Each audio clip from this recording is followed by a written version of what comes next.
Is every human on earth stupid? The answer is a resounding yes. Is every human on earth intelligent? The answer remains yes. No matter how smart we think we are, there will always be a smarter person around. And this is a good thing. It is good to have smarter people around so we can learn from them. Imagine how boring life would be if we knew it all.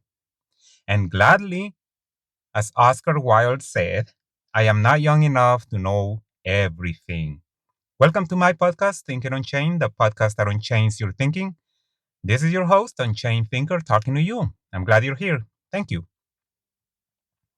You can use your dictionary of choice. You can browse it on your search engine of choice, the definition of stupidity or intelligence. But I will use Dietrich Bonhoeffer's explanation of stupidity and Howard Gardner's research on multiple intelligences in today's episode. I feel I need a disclaimer here. I'm not here to present a definition of either stupidity or intelligence. It's been done. There is multiple definitions out there, and again, just pick one. I'm not here to define them. Instead, I am here to unchain your thinking and broaden your understanding of those two. Another disclaimer, I'm not here to present data.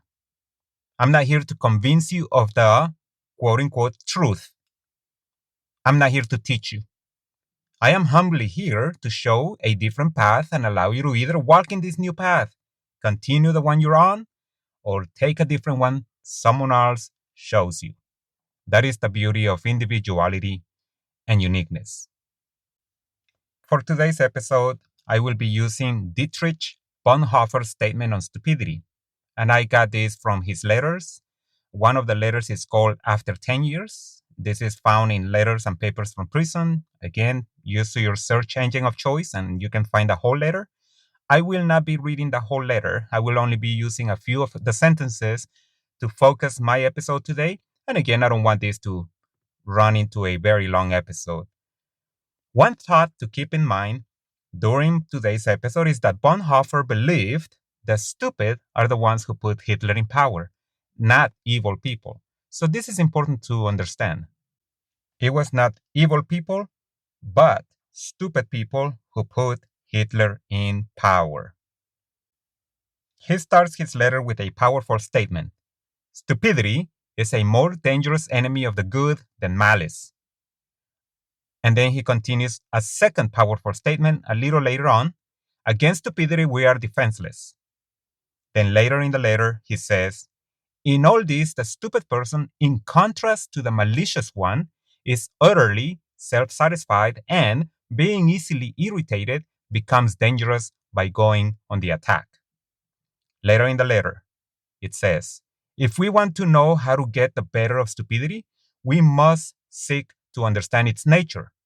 This much is certain, that it is in essence not an intellectual defect, but a human one.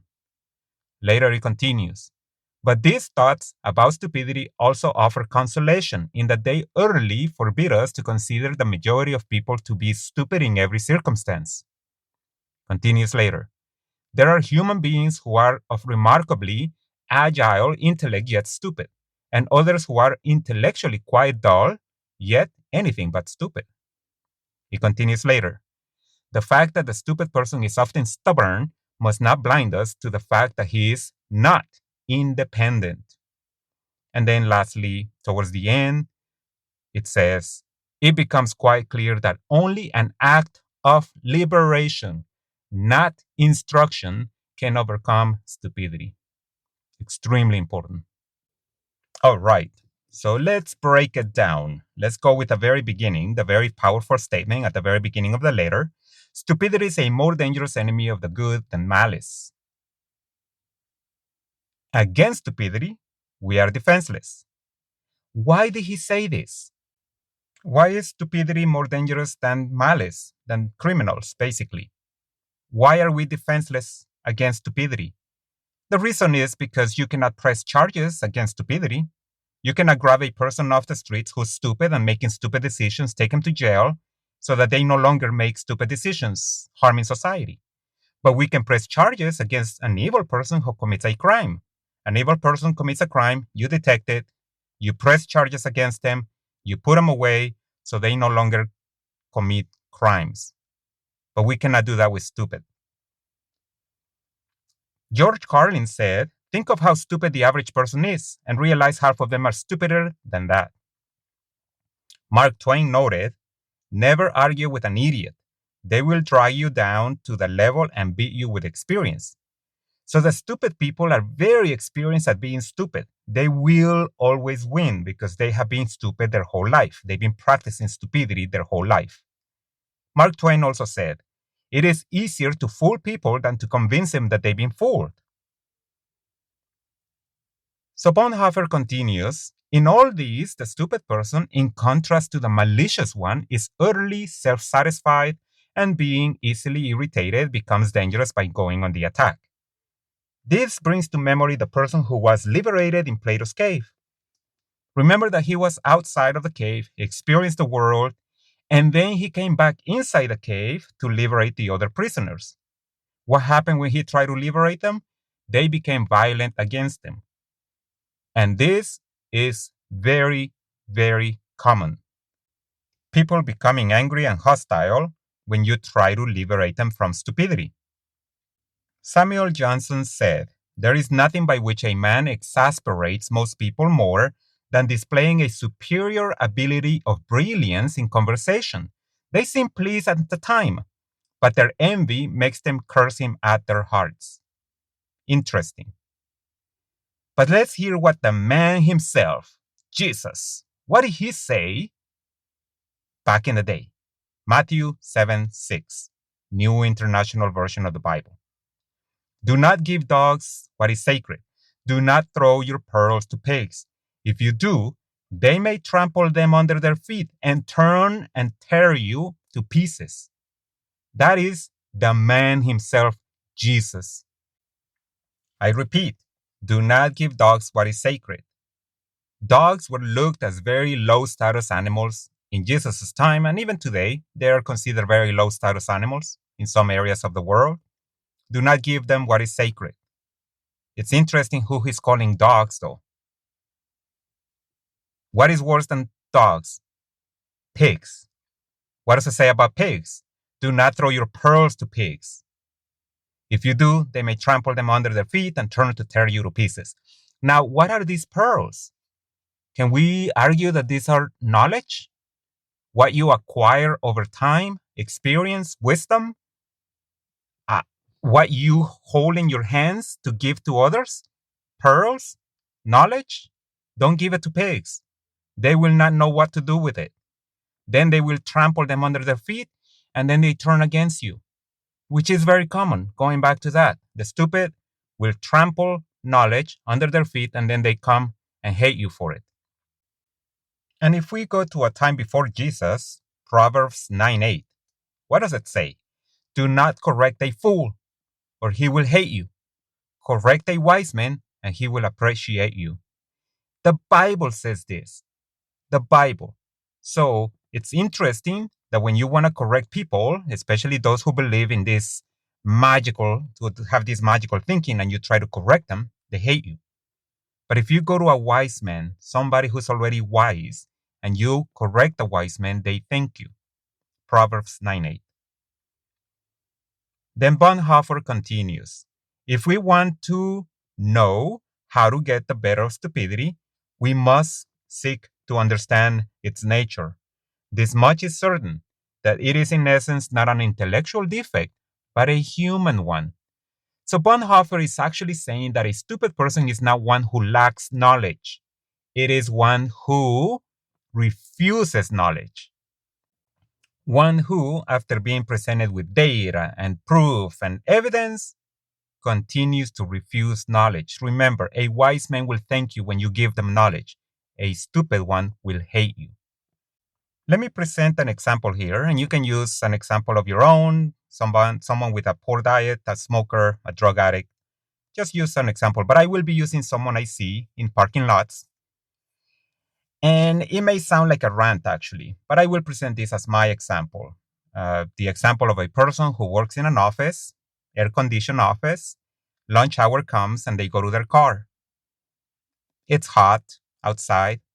So what they do is they come inside their car to have lunch for 1 hour. Once inside the car, windows closed, they start the engine and they put the AC full blast. So they stay in the car for 1 hour, remember, with the engine running, idling, and the air conditioning full blast so that they can be comfortable during that whole hour. I have thought about it, but I've never done it. I have thought about coming to this person and present him with reasons why doing that is such a bad idea. And the reason why I've never done it is because I know that this person most likely will hate me and be angry and maybe even tear me to pieces. But I have thought about it, and this is what I imagine happening. I come to the person and I say, you know, your engine is having some wear and tear by idling. Cars hate idling. The oils don't reach a lot of spots. So you're really creating a lot of sludge in your engine, and that engine is getting harmed by idling. Engines do not like to be idle. The person may say to me, I don't care. This is my vehicle. Go away. Then I give them another reason. It is bad for the environment. You're just putting a lot of smoke out into the environment just so that you can be comfortable in your vehicle. And they say, well, I don't care. There is factories that are putting a lot more than what I'm doing here in my car. Go away. Then I present another reason. It's bad for your finances. You are spending a lot of money. Gas is not cheap, and you are just wasting money by doing this. Go away. It's my money. I don't need you. Then I present them with another reason. It is bad for your health. Carbon monoxide tends to accumulate around your vehicle. Even though it's coming out on the pipe in the back, it is actually accumulated under your vehicle. And you have your AC going. So at the same time, a lot of this carbon monoxide is going into your vehicle and you're breathing it in. It's ruining your health. Carbon monoxide is very poisonous. And you may end up in the hospital with carbon monoxide poisoning, or maybe long-term exposure to carbon monoxide can cause cancer. And they say to me, it's my health, it's my body, go away. What this person doesn't understand is how much they are affecting society by doing this behavior. They end up in the hospital receiving very, very expensive treatments. And of course, healthcare insurances go up in price to recover this money. In a sense, this person is ruining or affecting society. That's stupid for you. More dangerous than criminals. Bonhoeffer continues later in his letter. But these thoughts about stupidity also offer consolation in that they utterly forbid us to consider the majority of people to be stupid in every circumstance. So I like this one. There are human beings who are of remarkably agile intellect, yet stupid, he continues, and others who are intellectually quite dull, yet anything but stupid. So we have to find consolation in the fact that a minority is stupid in every circumstance. And I will explain a little later why I think this when I speak about intelligences. And I will also talk a little bit about Einstein. But a minority is stupid to that degree, to the extreme, in every circumstance. So it is also important to understand that. And by the way, there are human beings who are of remarkably agile intellect, yet stupid, and others who are intellectually quite dull, yet anything but stupid. So going back to that example of the person running an engine to keep their air conditioning going for a whole hour every day, that person may very well be a lawyer. It can be a very well-educated person, but in this circumstance, that person is stupid. Because after presented with reasons not to do it, they continue to do it.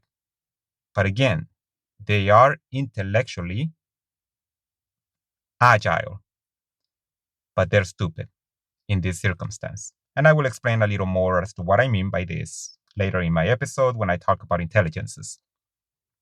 Now, Bonhoeffer continues. The fact that the stupid person is often stubborn must not blind us to the fact that he is not independent. So this person is also a prisoner. It becomes quite clear that only an act of liberation, Bonhoeffer says, not instruction, can overcome stupidity. So it is liberation we need for these people, not instruction. Because when you try to instruct them, they hate you, they fight you, they may even become violent at you. And this brings to mind the prisoner in Plato's cave, the one who goes out of the cave, his chains are removed. But if you remember in Plato's cave, he doesn't move. He stays in the cave. He was stubborn. He had grown so used to the cave, he refused to leave. So he had to, by force, be brought outside of the cave. He had to be dragged out. Reasoning with him will not have been enough, as it is evident when he returns to liberate the others. He tried to reason with them, and they just called him crazy and stupid and other names. And then when he tried to liberate them, when he tried to unchain them, he was met with hostility and violence from them. So reasoning is not enough. You have to liberate these people. In Hosea, now we're talking about God himself. Hosea 4:6. What did God say? My people are destroyed for lack of knowledge. I know in the Bible it says it's the lack of knowledge of the word of God. Sure. All right, we'll take that also. But let me expand on that. My people are destroyed for lack of knowledge in everything, in sciences. In sciences, people don't understand biology, they don't understand physics, they don't understand chemistry. They also lack knowledge in medicine and health. So they don't understand disease, they don't understand their bodies, they don't understand how vaccines work, they don't understand how viruses work. They lack knowledge in nutrition. They don't know what's good for their bodies.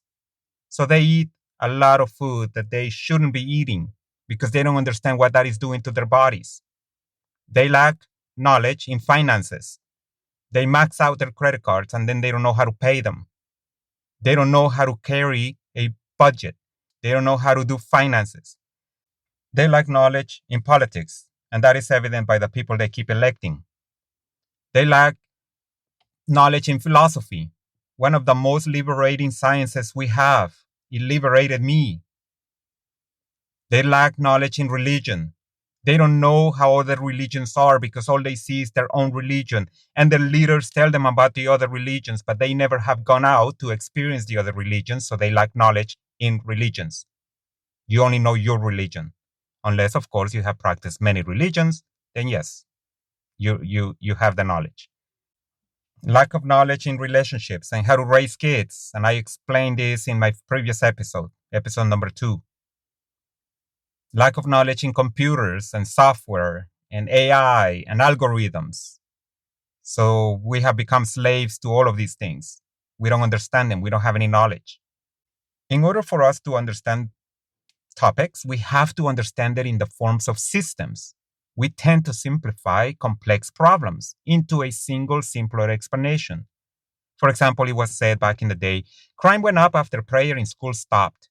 That was the simple explanation for a major, complex problem of society? That crime goes up because prayer stops in school?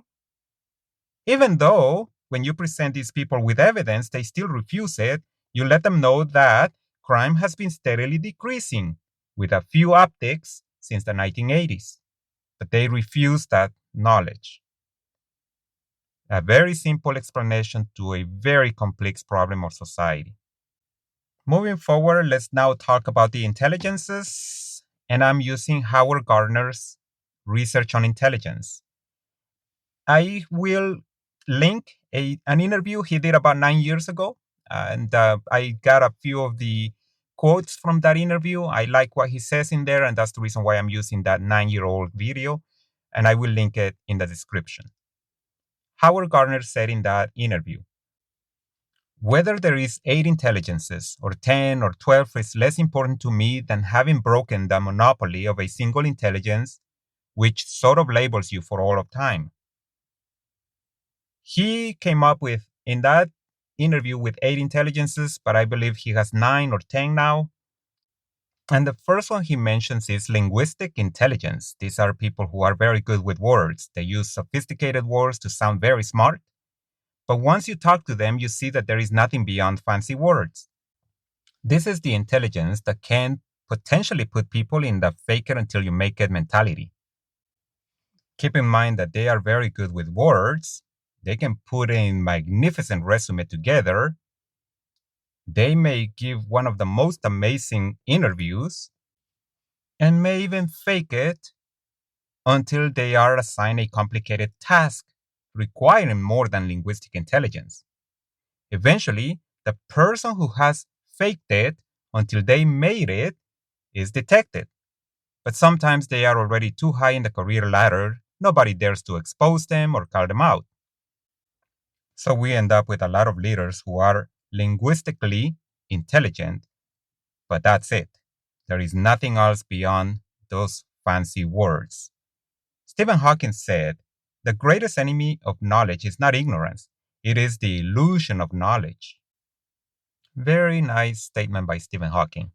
The next intelligence is the mathematical or logical intelligence. And as the name implies, this is the number, people who are very good with numbers and additions, subtractions, and all of those. Howard Gardner says about these two intelligences, it's great to have language and logical intelligence because most tests really focus on that. And if you do well in those tests, as long as you stay in school, you think you're smart. So that was actually very nice. You think you're smart because you have those two intelligences. But if you ever walk into a Broadway or the highway or into the woods or into a farm, you then find out that other intelligences are at least this important. Great observation by Gardner. So this confuses people, almost to the level of delusion. The misconception that being smart in only these two areas makes a person an expert in all other areas. This person sounds smart. He can deal with numbers, so he can be a leader of a company, a CEO, because he has these two intelligences. And that person also thinks they are smart just because they have those two intelligences. They've been told their whole life that they are very intelligent for being good in linguistics and also with numbers. The third one, special intelligence. This is the intelligence who people who are very good with GPS and directions have. This is people who understand their place in space. Bodily kinesthetic intelligence is number four. This is people who are very good with their body, very smart. These are the athletes and dancers. When they move with a beautiful fluidity. There is athletes who are brilliant when they are inside the field. Then you put a microphone in front of their face, and what they can say is, "Hi, mom." Musical intelligence is the next one. This is people who play instruments, who are singers. Musical intelligence, as the name implies. Interpersonal intelligence is people who are very good with others. Very good managers, very good leaders have a lot of this intelligence. They're very good at getting people together and guiding those people. Intrapersonal intelligence is the people who are very self-aware. They study themselves. They look at themselves. And again, just intrapersonal. They understand themselves really well. Naturalistic intelligence is people who are very good with nature, very smart. They go and see a pet. The pet is doing a behavior, and they understand what that behavior is. They understand pet talk almost. And they go out into the woods and they understand behaviors, where animals are situated and why animals act the way they act. Naturalistic intelligence. And the last one is critical evaluation.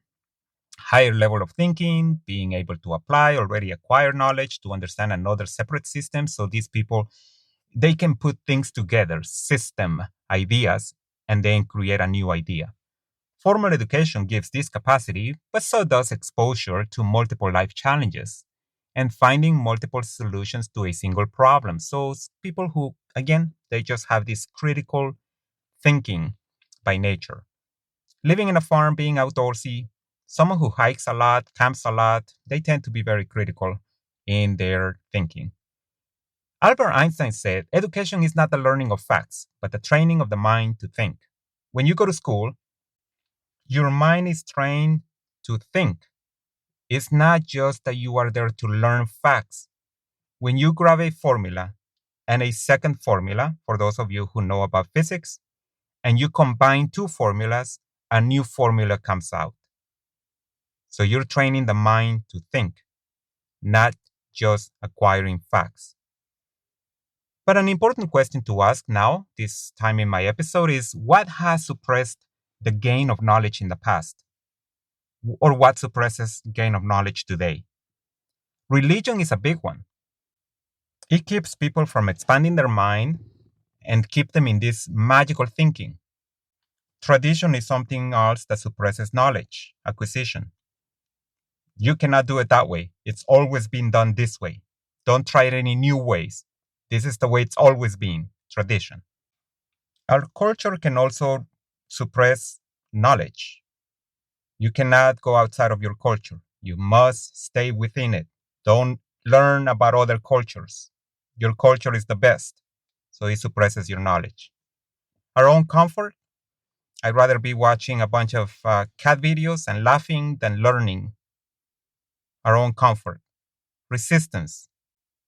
Somebody comes with new knowledge, new evidence, but the person resists this new knowledge. Our jobs can also keep us from gaining knowledge. We go for 8 hours and we can only do that one job, and they don't allow us to explore or learn anything else. They want us to stay there doing one single job, suppressing our knowledge. But there is a question for people who work and they cannot do anything outside of their job during those 8 hours. This brings a question to mind.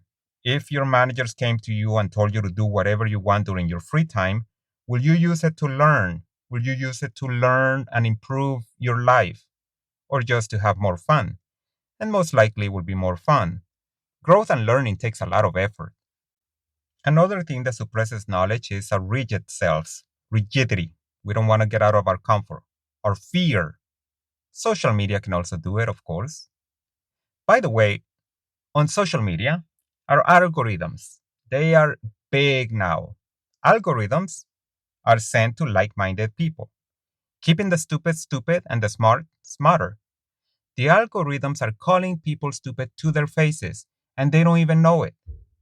Two people search on their browsers the same subject. One will get documentaries, informational articles, or books about that subject. The other will receive conspiracy theories, pseudoscience reads, maybe even funny, entertaining information about that subject.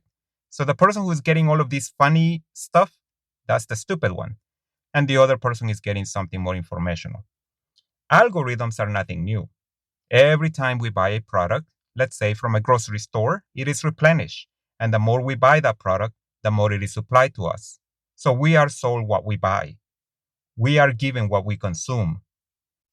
And this is what worries me about my podcast and algorithms. Very likely my podcast will be recommended to like-minded individuals, people who are already finding answers, already searching, already gaining knowledge.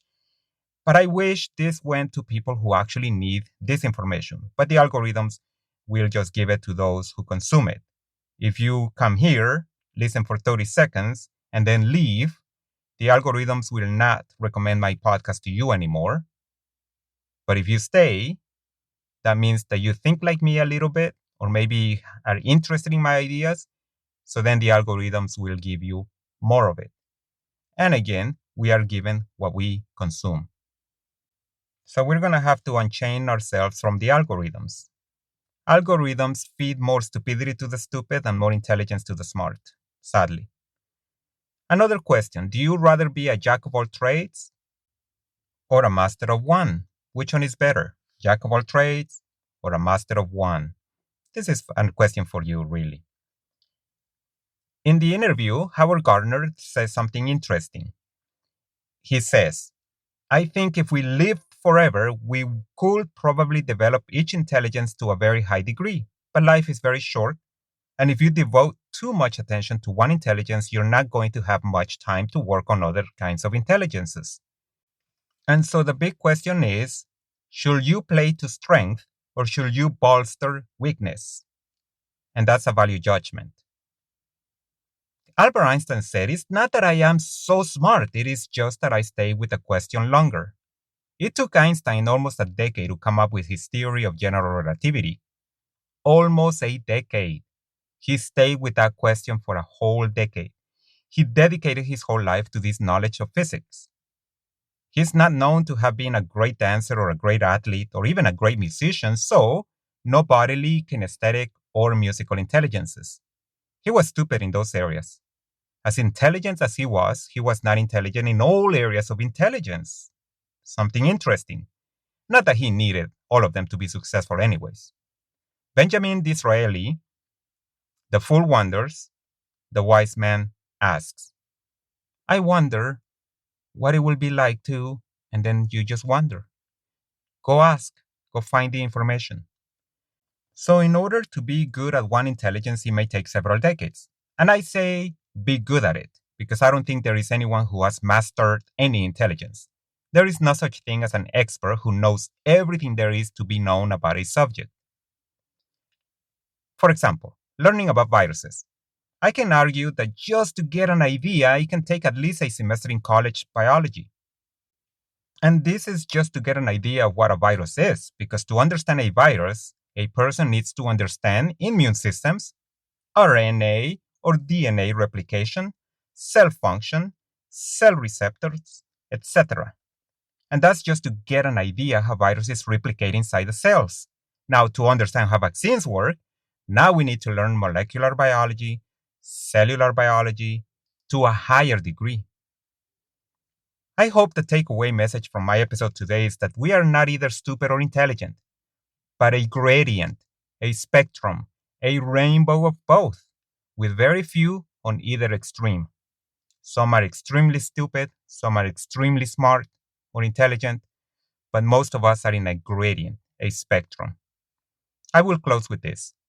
The problem we have today is that people who have acquired a lot of knowledge cannot communicate it to others, either because they don't know how to, or because the stupid refuse to accept new knowledge.